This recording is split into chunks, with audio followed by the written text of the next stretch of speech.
forget all the noble words you said when you get down to the bottom line.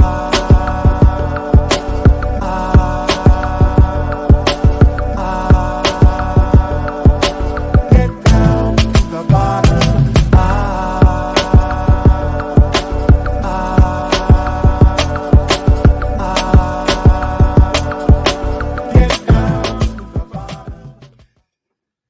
Good people, we are back for another recap. This one is not going to be too long.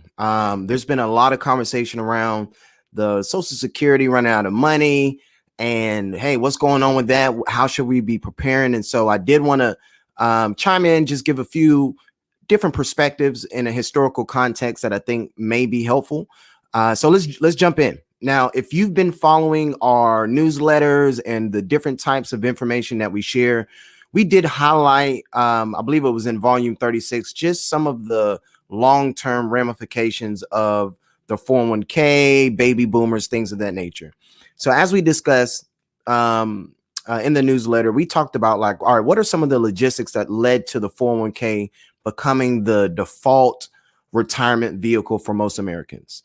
In 1981, the IRS issued new rules that allowed employees to fund their 401k through payroll deductions, which really kickstarted the 401k's popularity. Now, the environment that made the 401k such an attractive vehicle does not reflect the environment we are actually in today. Before we walk through those differences, let me first state, in most cases, if the 401k did not exist, there will be a larger catastrophic deficit in the dollar amount of households that would need to cover their retirement expenses. That's a fact. We know that the 401k has definitely been a lifesaver.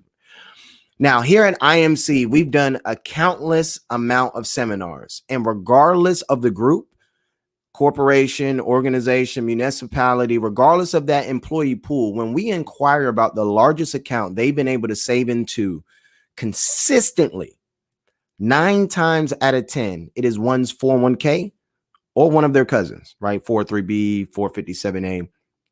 Now consider this. In 1981, the top tax rates were 70%. I said that a little quick. In 1981, it wasn't too long ago, the top tax rates were 70%. So think about those that are highly compensated. This is a strategy in which they're looking at, scratching their head saying, all right, let me get some more of them 401ks. But ultimately, you know, what they're thinking is, all right, when I retire, I will pay less in taxes because I will be in a lower tax bracket. That is the frame of thinking at that time. Now, since the December 2017 tax reforms, we have now the lowest rates since 1933 during Reagan's era. Now, considering the current tax environment, one could ask, why would I choose defer paying the tax now? Like, why would we not leverage these historical low tax rates? Which is all great questions. Now, before addressing those questions, there are a few more factors that are vital in understanding the economic indicators that led to this analysis. Now, the federal debt in 1980 was around $980 billion. I need to update this for 2021, but back in 2019, the federal debt was closer to $22 trillion. Okay, Isaac, yeah, we got more debt, but what's your point?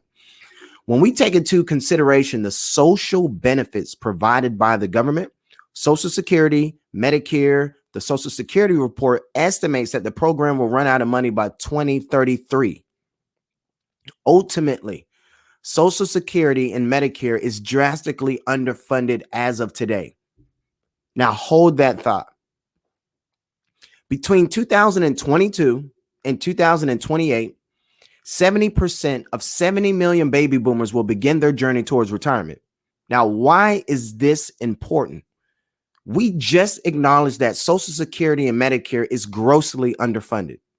So how will the government then fund 70% of 70 million baby boomer benefits while they are in retirement? Keep in mind, when a baby boomer retires, is actually a double negative. One, they are no longer contributing towards their payroll taxes that fund these government programs. And two, they'll be pulling from the very bucket they've been contributing towards for Social Security and Medicare.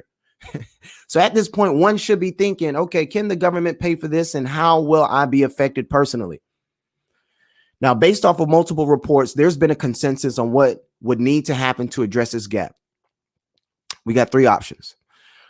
One, benefits are going to have to be cut. Hey, you only be able to get a certain amount. Two, taxes are going to have to go up.